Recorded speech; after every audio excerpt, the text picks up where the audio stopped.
Hello दोस्तों, आज मैं एक्सप्लेन करने वाली हूँ एक इंडोनेशियन हॉरर मूवी पेंगाबदी सैटन। दोस्तों प्लीज इस वीडियो को अंत तक जरूर देखिएगा। आप सभी से रिक्वेस्ट है कि आप हमारे चैनल को सब्सक्राइब कर लें और उसके बगल की घंटी को भी दबा लें ताकि आप हमारे ऐसे ही अमेजिंग वीडियोस को मिस ना करें। तो चलिए शुरू करते हैं।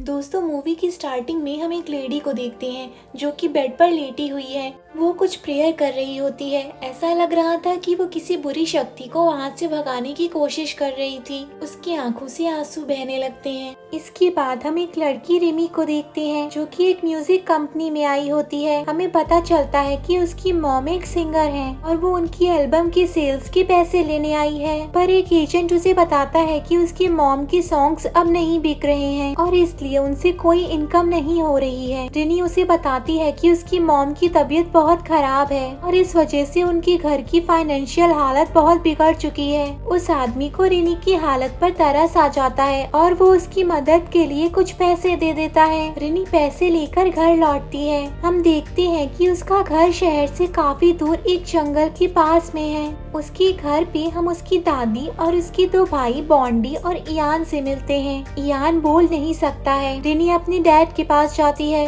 वो उन्हें बताती है कि उसे म्यूजिक कंपनी से पैसे नहीं मिल सके। वो अपने डैड को सजेस्ट करती है कि क्यों ना वो इस घर को बेच दें, पर रिनी के फादर उसकी बात नहीं मानते क्योंकि इस घर को बेचना उनके लिए इतना आसान नहीं था। तभी रिनी की मॉम बेल बजाकर उसे अपने पास बुलाती है। वो अपनी मॉम से पूछती है कि क्या उन्हें किसी चीज की जरूरत है। तभी उसकी मॉम छत की तरफ देखकर जोर जोर से वो बेल बजाने लगती है जैसे उसे किसी चीज से बहुत ज्यादा डर लग रहा हो। रिनी छत की तरफ देखती है तो उसे कुछ भी दिखाई नहीं देता। वो अपनी मॉम से बेल लेकर रख देती है और उसकी मॉम कुछ देर बाद शांत हो जाती है। उसी शाम हम देखते हैं कि रिमी के फादर उसकी मदर के सॉन्ग्स को सुन रहे होते हैं। तभी वहाँ पे रिनी का दूसरा भाई टोनी आता है। वो अपने फादर को ग्रीट करके उन्हें अपने मोटरसाइकिल की चाबी दे देता है ताकि वो उसे बेचकर उसकी मॉम की मेडिसिन के लिए कुछ पैसे इकट्ठा कर सके। टोनी अंदर जाके अपने बाकी भाई बहन से मिलता है। वो अपनी घड़ी बेचकर उनके लिए कुछ खाने के सामान लाया था। तभी उसकी मॉम बेल को रिंग करती है। वो अपनी मॉम से मिलने जाता है और उनके बालों में कंघी करने लगता है। वो नोटिस करता है कि उसकी मॉम के काफी सारे बाल झड़ रहे हैं। टोनी अपनी मॉम को प्रॉमिस करता है कि वो उनकी दवाइयों के लिए और ज्यादा मेहनत करेगा। अचानक खिड़कियां जोर से खुल जाती हैं जिससे टोनी बहुत ज्यादा डर जाता है। वो जाके चेक करता है और खिड़कियों को वापस से बंद कर देता है। वो वापस मुड़कर अपनी मॉम की तरफ देखता है। उसकी मॉम उसे बुरी तरह से घूर रही होती है। ये देख के टोनी को बहुत अजीब लगता है और वो वहाँ से चला जाता है। रात में रिनी अपने डैड को अपनी मॉम से बात करते हुए देखती है। वो उसकी मॉम से रिक्वेस्ट करता है कि वो उनके बच्चों पर थोड़ी दया करे। रिनी को देखकर वो चुप हो जाता है और वहाँ से चला जाता है। सोते समय रिनी को कुछ आवाजें सुनाई देती हैं। वो आवाजें उसकी मॉम के रूम से आ रही थी। वो देखती है कि उसकी मॉम खिड़की के पास खड़ी हुई है। जैसे ही वो अपनी मॉम के पास जाती है तभी उसकी रियल मॉम बेड पर से बेल बजा के उसे वार्न करने लगती हैं। रिनी को रियलाइज होता है कि जो उसके सामने खड़ा है वो तो कोई बहरूपिया है। वो औरत उसकी मॉम की तरफ देखकर मुस्कुराने लगती है। तभी रिनी की आंख खुल जाती है। उसे एहसास होता है कि ये तो एक बुरा सपना था। वो चेक करने के लिए अपने मॉम के रूम में जाती है। वो देखती है कि उसकी मॉम विंडो के सामने खड़ी हुई है जैसे कि उसके सपने में थी। वो अपनी मॉम के पास जाती है। तभी अचानक से उसकी मॉम पीछे मुड़ जाती है और बेहोश होकर गिर जाती है। उसे देखकर ऐसा लग रहा था कि उसे कोई बहुत बड़ा शॉक लगा है। रिनी मदद के लिए अपने डैड को बुलाती है। डैड देखते हैं कि रिनी की मॉम तो मर चुकी हैं। अगले दिन उसकी मॉम को दफनाया जाता है। सभी लोग उनके लिए प्रे करते हैं। वहाँ रिनी के डैड की मुलाकात एक प्रीस्ट से होती है। वो प्रीस्ट उनसे पूछता है कि मैंने तुम्हारे परिवार को कभी भी मस्जिद में नहीं देखा। रिनी के पापा कहते हैं कि हम प्रे नहीं करते। प्रीस्ट का सन हेनरा भी खुद को रिनी से इंट्रोड्यूस करवाता है। तभी रिनी देखती है कि बॉन्डी उसकी मॉम की कब्र के पास ही रुक गया है। वो बॉन्डी को लेने जाती है। बॉन्डी उससे कहता है कि जब हम अपनी मॉम की कब्र के पास से चले जाएंगे तो मॉम की आत्मा हमें परेशान करेगी। रिनी उसे समझाती है कि ऐसा कुछ नहीं होने वाला और उसे घर चलने के लिए कहती है। उसी रात रिनी और टोनी के फादर उन्हें बताते हैं कि वो अपनी फाइनेंशियल कंडीशन ठीक करने के लिए शहर जा रहे हैं। टोनी और रिनी को ये ठीक नहीं लगता क्योंकि उनकी मॉम की अभी अभी डेथ हुई थी। डैड कहते हैं कि उनका जाना काफी जरूरी है, नहीं तो वो लोग जल्द ही बेघर हो जाएंगे। इसके बाद सभी लोग सोने चले जाते हैं, पर टोनी रेडियो में अपनी मॉम के गाने सुनने लगता है। तभी उसे अपनी मॉम के कमरे से कुछ आवाजें सुनाई देती हैं। वो देखता है कि उसकी मॉम के कमरे में उनकी बेल बज रही है। जैसे ही वो लाइट ऑन करता है वो बेल नीचे गिर पड़ती है। वो भाग के अपने रूम में वापस चला जाता है। उसे लगता है कि ये उसका कोई इल्यूजन है और सो जाता है। अगले दिन टोनी और रेनी को घर की जिम्मेदारी देकर डैड शहर चले जाते हैं। बॉन्डी स्कूल नहीं जाना चाहता था क्योंकि उसकी मॉम की अभी अभी डेथ हुई थी। टोनी उसे एक कैमरा देकर अपने काम पर चला जाता है। रेनी नोटिस करती है कि नल में पानी नहीं आ रहा है। वो पानी निकालने के लिए कुएं पर जाती है। उसे वहाँ के मिरर में एक घोस्ट के होने का एहसास होता है, पर जब वो मिरर में देखती है तो वो घोस्ट गायब हो जाता है। इसी बीच हम देखते हैं कि बॉन्डी उस टॉय कैमरा से खेल रहा होता है। अचानक से बॉन्डी को उस कैमरे में अपनी मॉम की आत्मा दिखाई देती है। वो डर के उस कैमरे को फेंक देता है। इसके बाद रात में हम टोनी को वापस से रेडियो पर अपनी मॉम के गाने सुनते हुए देखते हैं। अचानक से उसे ऐसा लगता है कि उसकी मॉम रेडियो में से उसे आवाज लगा रही है। तभी उसे अपने बगल में अपनी मॉम का घोस्ट दिखाई देता है। वो बहुत ज्यादा डर जाता है और जल्दी से लाइट ऑन कर देता है। वो देखता है कि रूम में तो कोई नहीं है। इधर इयान बॉन्डी को अपने साथ बाथरूम चलने के लिए कहता है। बॉन्डी नींद में था, इसीलिए इयान अकेले ही बाथरूम चला जाता है। इयान कुएं के पास टॉयलेट कर रहा होता है। तभी ऐसा लगता है कि कोई पीछे से उसकी तरफ बढ़ रहा है, पर लकीली वो बॉन्डी था। वो दोनों अपने रूम में वापस आने लगते हैं। तभी इयान को अपनी मॉम का घोस्ट दिखाई देता है और वो बहुत ज्यादा डर जाता है, पर बॉन्डी को कुछ भी दिखाई नहीं देता। वो एक कपड़े को उस तरफ फेंक देता है जिधर इयान को उसकी मॉम दिख रही थी। वो ब्लैंकेट हवा में टंग जाती है जैसे कि उसके अंदर कोई इनविजिबल पर्सन हो। वो घोस्ट उनकी तरफ बढ़ने लगता है। वो दोनों डरकर वहाँ से भागने लगते हैं। उनकी आवाज सुनकर रिनी वहाँ आ जाती है। बॉन्डी उसे घोस्ट के बारे में बताता है, पर रिनी को लगता है कि शायद इन दोनों ने कोई बुरा सपना देखा होगा। इसी बीच हम देखते हैं कि रिनी की दादी एक लेटर लिख रही है। वो कुछ परेशान नजर आती है। अगले दिन रिनी हेनरा से मिलती है। हेनरा उसे बताता है कि उसने उसकी मॉम के फ्यूनरल के समय और उसके घर पर उसकी मॉम के घोस्ट को देखा है। वो रिनी को बताता है कि वो उसकी मॉम नहीं बल्कि कोई एविल स्पिरिट है। हेनरा कहता है कि जब तक उसके फादर वापस नहीं आ जाते तब तक वो उसकी फैमिली को प्रोटेक्ट कर सकता है, पर रिनी को उसकी बात पर बिल्कुल भी भरोसा नहीं होता है और वो उसके ऑफर को ठुकरा कर वापस घर चली जाती है। इसी बीच हम देखते हैं कि उसकी दादी किसी से बचकर भाग रही है। वो अचानक से रुक जाती है और अपनी व्हील चेयर से उठकर खड़ी हो जाती है जैसे किसी ने उसे पकड़ लिया हो। जब रिनी घर वापस आती है तो वो और बॉन्डी मिलकर दादी को ढूंढने लग जाते हैं। वो देखते हैं कि उनकी दादी की बॉडी कुएं में पड़ी हुई है। ये देखकर वो दोनों बहुत ज्यादा हैरान हो जाते हैं और रोने लगते हैं। उसकी दादी के फ्यूनरल के समय हेनरा रिनी को वार्न करता है कि कोई उसकी फैमिली को टारगेट कर रहा है। वो रिनी को कन्विंस करने की कोशिश करता है कि इससे पहले कि देर हो जाए उसे अपने घर को प्रोटेक्ट करवा लेना चाहिए। रिनी को घर पे अपनी दादी का एक लेटर मिलता है जिसमें एक एड्रेस लिखा हुआ था। रिनी हेनरा की मदद से उस एड्रेस पर जाती है। उसे वहाँ पे एक बूढ़ा आदमी मिलता है जो उसकी दादी का बचपन का दोस्त था। वो बूढ़ा आदमी रिनी को बताता है कि रिनी की दादी को उसके पेरेंट्स की मैरिज मंजूर नहीं थी क्योंकि उसकी मदर एक सिंगर थी और कई सालों तक रिनी की मॉम को बच्चे नहीं हुए, इसीलिए उसकी दादी को लगता था कि रिनी की मॉम इनफर्टाइल है। पर अचानक एक दिन उसकी मॉम ने रिनी को जन्म दिया और उसके बाद उसके कई सारे बच्चे हो गए। रिनी पूछती है कि ये सब वो उसे क्यों बता रहा है। वो बूढ़ा आदमी रिनी को आगे बताता है कि बच्चों को जन्म देने के बाद रिनी की मॉम बुरी तरह से बीमार पड़ गई, जिससे उसकी दादी को शक होने लगा कि उसके बच्चे भगवान के आशीर्वाद से नहीं हो रहे हैं। रिनी को उसकी कहानी पर भरोसा नहीं होता है। वो आदमी रिनी को समझाने के लिए एक बुक देता है जिसमें उसने कुछ आर्टिकल्स लिखे हुए थे। रिनी के घर पे हम देखते हैं कि बॉन्डी सो रहा है। उसे कुछ आवाजें सुनाई देती हैं जो उसे उसके छोटे भाई इयान को मारने के लिए कह रही थी। पहले तो वो इस बात के लिए मना कर देता है क्योंकि वो अपने भाई से बहुत प्यार करता था। पर धीरे धीरे उसे यकीन होने लगता है और वो अपने भाई को मारने की सोचता है।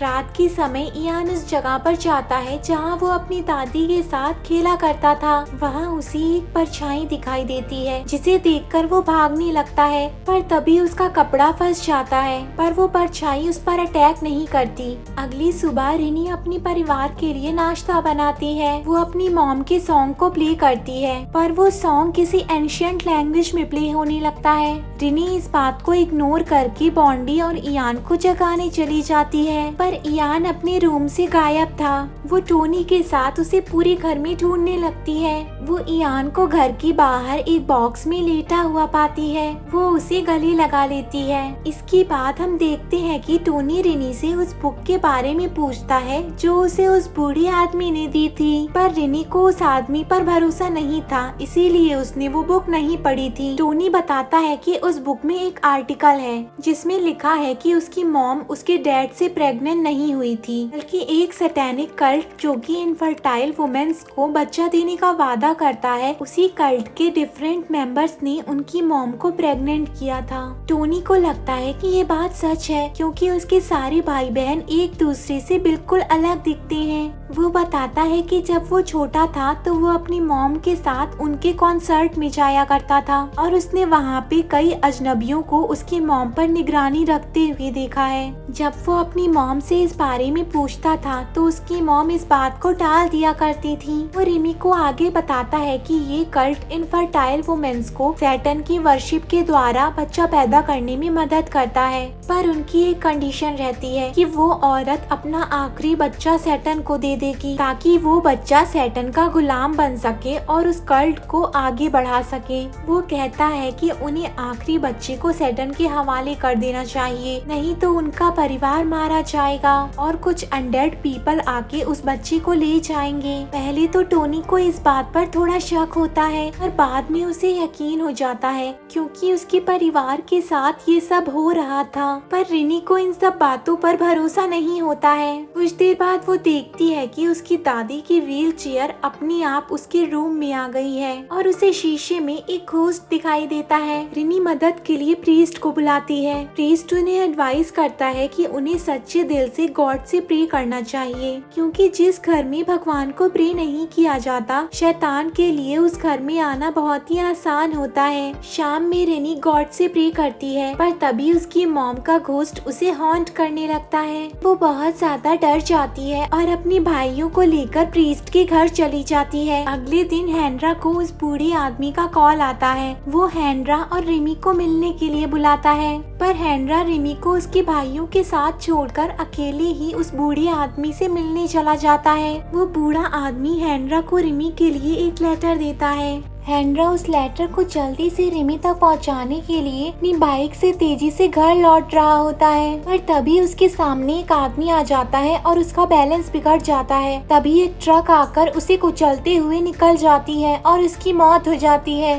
जब हेनरा की बॉडी घर लाई जाती है तो लकीली रिनी को वो लेटर मिल जाता है। हेनरा के फ्यूनरल के बाद रिनी को रात में उसका घोस्ट दिखाई देता है। वो उसे खिड़की से बाहर खींचने लगता है, पर रिनी के भाई उसे पकड़कर वापस खींच लेते हैं। इसी समय उनके फादर भी वापस आ जाते हैं और उन लोगों को वापस से घर ले जाते हैं। वो बच्चे अपने डैड को अपने साथ हुई घटनाओं के बारे में बताते हैं। उनके फादर डिसाइड करते हैं कि उन्हें ये घर छोड़ देना चाहिए, इसी में की भलाई है। इधर टोनी इयान को बाथरूम लेकर जाता है, तभी वो दरवाजा अचानक से बंद हो जाता है और इयान उस रूम के अंदर लॉक हो जाता है। डैड उस दरवाजे को तोड़कर अंदर जाते हैं। इयान को कोई कुएं में खींचने लगता है। इससे पहले कि वो घोस्ट इयान को मार पाता, डैड कुएं में कूदकर इयान को बचा लेते हैं। इस घटना के दौरान सैटेनिक कल्ट के मेंबर्स उनके घर को चारों तरफ से घेरने लगते हैं। दादी की व्हील चेयर उड़कर टोनी, डैड और रिमी पर गिर जाती है। तीनों डरकर एक कमरे में भागते हैं। वो कमरा दोनों तरफ से लॉक हो जाता है। वो कुएं वाला घोस्ट इयान को वापस से कुएं में खींचने की कोशिश करता है। बॉन्डी पहले तो इयान की मदद नहीं करता। इयान बार बार साइन लैंग्वेज में उससे कहता है कि वो उससे प्यार करता है। बॉन्डी का दिल पिघल जाता है और वो अपने भाई को बचा लेता है। ये देखकर वो सैटेनिक कल्ट के मेंबर्स रुक जाते हैं, क्योंकि जब तक इयान की फैमिली मेंबर उसे खुद छोड़ नहीं देते तब तक सैटन कल्ट के मेंबर्स उसे लेकर जा नहीं सकेंगे। डैड, रिनी और टोनी के रूम का दरवाजा भी खुल जाता है और वो तीनों बाहर आ जाते हैं। डैड बाहर आकर उन कल्ट मेंबर्स से कहते हैं कि अगर तुम्हें मेरे बच्चों को लेकर जाना है तो तुम्हें मुझसे लड़ना होगा। ये सुनकर वो मेंबर्स वहाँ से जाने लगते हैं, पर जाते जाते वो वहाँ पर कुछ बीन्स गिरा जाते हैं। अगली सुबह वो सभी घर को छोड़कर शहर जाने की तैयारी करते हैं। वो लोग मूविंग ट्रक का इंतजार कर रहे होते हैं। तभी रिनी बाहर वॉक के लिए जाती है। उसे वहाँ पे वो बीन्स मिलती हैं। वो सोचती है कि आखिर उन बीन्स का पर्पस क्या है।